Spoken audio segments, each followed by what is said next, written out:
Hello नमस्कार दोस्तों, स्वागत है आपका मैथ स्टडी चैनल में। आज की क्लास में हम आपके लिए लेकर आए हैं 10th क्लास के मोस्ट इंपॉर्टेंट क्वेश्चन, जो कि ये आपका यूपी बोर्ड में पूछा जा सका एक आध दो बार। तो देखो, इस क्वेश्चन को हम डील करते हैं। देखो, ये क्या दिया आपको। एक समबाहु त्रिभुज की भुजा 2a है, तो उसकी ऊंचाई ज्ञात करनी है।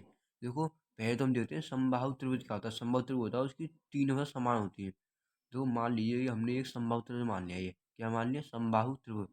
मतलब कि इसकी तीन बार समान होंगी। ये भी 2 है, और देखो आपकी ये भी 2 है, और आपकी क्या, ये भी 2 है।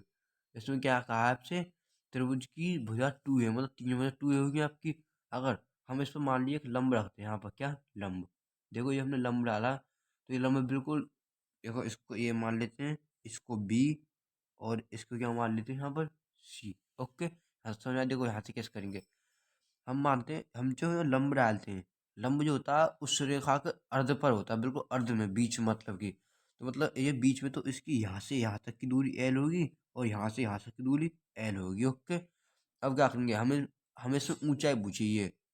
मान लीजिए ये पूछा हमको, क्या ये भी पूछा है। क्या अब इसमें क्या लगा देंगे? पाइथागोरस प्रमेय लगा देंगे। क्या लगा देंगे? पाइथागोरस प्रमेय। पाइथागोरस प्रमेय, पाइथागोरस प्रमेय, पाइथागोरस प्रमेय। तो देखो, पाइथागोरस प्रमेय से क्या होता है आपका, कर्ण का स्क्वायर, कर्ण का स्क्वायर बराबर आपका लंब का स्क्वायर। किसका? लंब का स्क्वायर, प्लस आधार का स्क्वायर, प्लस आधार का स्क्वायर। यही क्या होता है आपका पाइथागोरस प्रमेय। अब देखो, इसमें इसको मान लेंगे कर्ण। ये क्या आपका कर्ण है, क्या है, यहाँ लिख देते हैं, ये क्या आपका कर्ण, और ये क्या आपका इसमें आधार। ये पूछा है, वो लंबाई पूछी, इस लंबाई का आपकी इसको मान लेते हैं, क्या एक्स मान लेते हैं थोड़ी देर के लिए, जिससे हम इस सवाल को कर लें। ओके, तो देखो, तब कर की जगह क्या रख देंगे हम, 2a, मतलब 2a का स्क्वायर। ओके, अब क्या करेंगे, बराबर लंबा का स्क्वायर, लंब क्या माना हमने, एक्स, एक्स का स्क्वायर। ओके, प्लस आधार का स्क्वायर, आधार क्या माना हमने, एल, एल का स्क्वायर। ओके, यहाँ तो समझ। इसको नीचे देखते हैं थोड़ा दोस्तों। और दोस्तों देखो, इस क्वेश्चन हमको यही पूछा कि एक्स का, इसमें क्या आप हमको ऊंचाई याद करनी। तो देखो, 2a का स्क्वायर, मतलब 2a का स्क्वायर करेंगे, 2 का स्क्वायर 2 दूनी 4 हो जाएगा, और a का स्क्वायर क्या हो जाएगा, a का स्क्वायर, a गुणा a करेंगे तो a स्क्वायर हो जाएगा, बराबर एक्स का स्क्वायर आपके पास क्या हो जाएगा, एक्स का वर्ग, प्लस एल का वर्ग क्या आ जाएगा आपके पास, एल का वर्ग। यहाँ तो दोस्तों समझ आएगा उम्मीद है आपके। अब क्या करेंगे, इस एक्स स्क्वायर की वैल्यू निकालेंगे हम, एक्स स्क्वायर की वैल्यू निकालेंगे। तो हम क्या करेंगे, इस एल स्क्वायर को इधर ले जाएंगे, ये क्या हो जाएगा आपके पास, 4a स्क्वायर, और प्लस एल स्क्वायर। ओके, अब इसको हम क्या लिख सकते हैं, इसको हम 2a प्लस एल का स्क्वायर लिख सकते हैं, क्योंकि दोनों पर स्क्वायर हमने इसका कॉमन ले, बराबर ये क्या आपका एक्स स्क्वायर। अब स्क्वायर से इसको काट देंगे। अब क्या आएगा आपके पास, एक्स बराबर 2a प्लस एल। क्या आएगा, 2a प्लस एल। और दोस्तों, क्वेश्चन में आपसे पूछा था कि एक्स का मान, मतलब कि उसकी ऊंचाई याद कीजिए। ऊंचाई क्या आ गई आपके पास, एक्स बराबर 2a प्लस एल। ओके, और यही क्या है दोस्तों आपका इस क्वेश्चन का आंसर। अगला क्वेश्चन देखते हैं दोस्तों नेक्स्ट पेज पर। तो दोस्तों अगला क्वेश्चन देखते हैं दोस्तों। अगले क्वेश्चन में आपको क्या दिया, देखो, एक ए पी दिए 54,51,48,45 का 10वां पद बताना है आपको। देखो, इससे पहले निकालते हैं हम किसकी ए की वैल्यू देख लेते हैं। वैसे जो वैल्यू हमको दी है उसको लिख लेते हैं। ए की वैल्यू होता है आपका क्या, प्रथम पद, प्रथम पद क्या है 54, इसको यहाँ लिख लेंगे।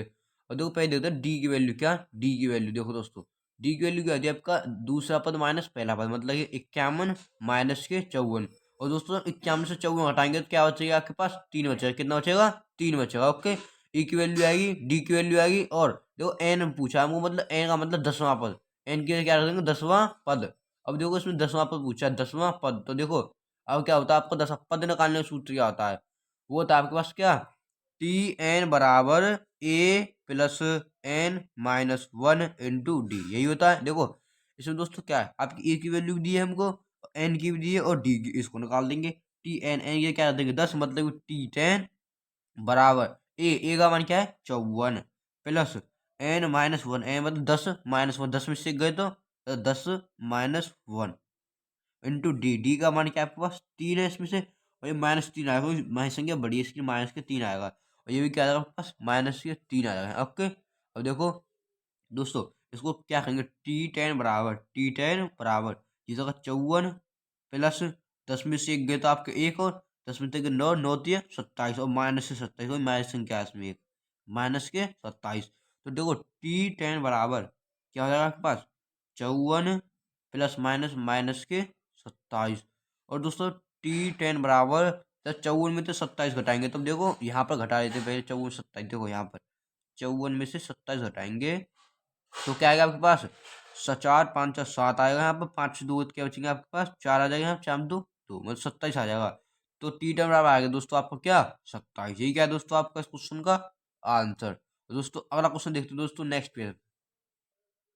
तो दोस्तों देखो ये क्वेश्चन क्या दिया आपको, दो समरूप त्रिभुज हैं, उनकी भुजाओं का अनुपात जो 3:5 है, इनका क्षेत्रफल ज्ञात करना। दोस्तों ये आपका क्वेश्चन जो है टिक मार्क में या 2 नंबर में आपका 1000% प्लस जरूर पूछा जाएगा, जरूर आपका ये इसको देखो दोस्तों वेरी इंपॉर्टेंट क्वेश्चन मान लेना, क्या वेरी इंपॉर्टेंट दोस्तों, ये आपको वेरी इंपॉर्टेंट क्वेश्चन है, आपको जरूर पूछा जाता है। ओके इसको करते हैं, देखो क्या दिया, दो समरूप त्रिभुज की भुजा दी आपको कितना 3:5, उनका क्षेत्रफल ज्ञात करना। तो देखो पहले दोस्तों अगर दो समरूप भुजा दी तो उनका क्षेत्रफल क्या होता है, वो होता है आपके पास क्या ए स्क्वायर अनुपात क्या होता है बी स्क्वायर।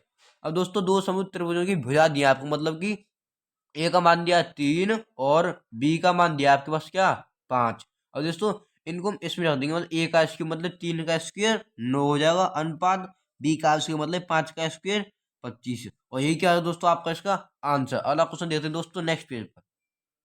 तो दोस्तों लोग आज की क्लास का अंतिम सवाल क्या दिया आपको, आज का अंतिम और लास्ट सवाल है। तो देखो इसमें क्या दिया, आप पहले लिख लेते हैं क्या क्या दिया है।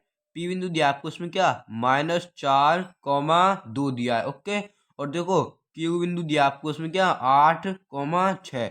और दोस्तों इसमें पूछा क्या आपको मध्य बिंदु, क्या पूछा है मध्य बिंदु, क्या पूछा दोस्तों मध्य बिंदु के निर्देशांक मान लीजिए, मध्य बिंदु के निर्देशांक पूछे, मध्य बिंदु के निर्देशांक, मध्य बिंदु के निर्देशांक। तो दोस्तों देखो मध्य बिंदु के निर्देशांक का सूत्र क्या होता है आपका, वो होता है आपके पास क्या x1 प्लस x2 अपॉन में 2, ये होता है आपका x के लिए और ये होता है y के लिए, y1 प्लस y2 बट्टे 2, ये क्या होता है आपके दोस्तों y के मान के लिए।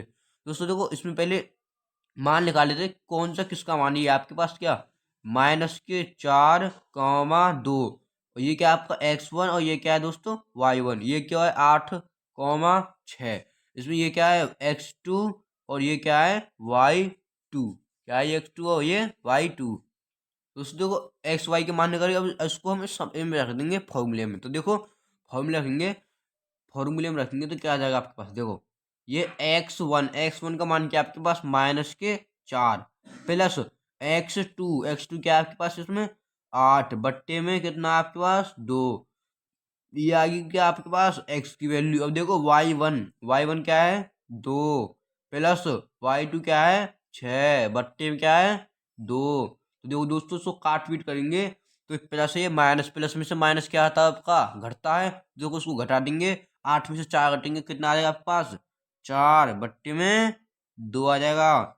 और इसको लिख देंगे क्या 6 और 2 8 और बट्टे में कितना आएगा दोस्तों 2, और 2 से इसको काटेंगे 2 दूनी 4, और अब इससे 2 से इसको काटेंगे 2 2 चौका 8, मतलब कि आपके निर्देशांक कितना आएगा दोस्तों ये 2,4 ये क्या है दोस्तों आपके मध्य बिंदु के निर्देशांक। ओके दोस्तों आज की क्लास को यहीं खत्म करते हैं। अगर दोस्तों क्लास अच्छी लगी तो क्लास को लाइक करें, शेयर करें एंड कमेंट करें, और अगर क्लास अच्छी लगी तो कमेंट भी करें, और चैनल पर नए आए हो तो चैनल को दोस्तों सब्सक्राइब कर लें और बेल आइकन को दबा लें, जिससे आपको ये वेरी इंपॉर्टेंट क्वेश्चन की सीरीज जो चल रही है इसका नोटिफिकेशन आप पर वीडियो डलते गए संगी संग आ जाकर। ओके।